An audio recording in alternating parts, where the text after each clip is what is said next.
Opposition spokesman on health, Dr. Maurice Guy, has criticized the government's decision to give permission for a cruise ship with Italian passengers on board to dock at the Ocho Rios terminal in St. Anne yesterday. Dr. Guy argued that the reasons given were wrong and the health minister may have been pressured by special interests. Prince Moore reports. The government allowed an Italian vessel to dock at the Ocho Rios cruise terminal in St. Anne on Friday after it was denied docking privileges for hours.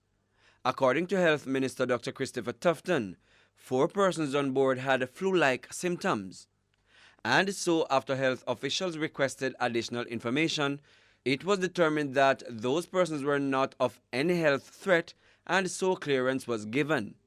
But this has not gone down well with opposition spokesman on health, Dr. Maurice Guy. The decision by the government, and in particular the Minister of Health, to allow the Costa Luminosa to land in Ocho Rios yesterday, in my opinion, was a decision that was forced on the minister. Although the decision was made for only nationals who were not members of jurisdictions that were on travel restrictions to disembark, Dr. Guy thinks it still poses a health risk for a potential spread of COVID-19. This ship left Fort Lauderdale 4 days ago. Among the passengers are a significant number of Italians. Now, based on World Health Organization's guidelines, it takes between 2 to 14 days for the virus to spread.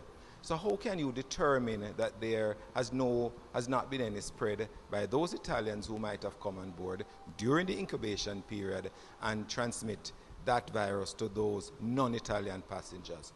Dr. Guy says the health and well-being of the Jamaican population must always be a priority.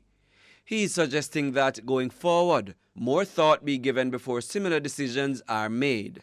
I feel that it is not a matter of if, but when the coronavirus will hit Jamaica. And as such, all public health measures should be in place to protect our people.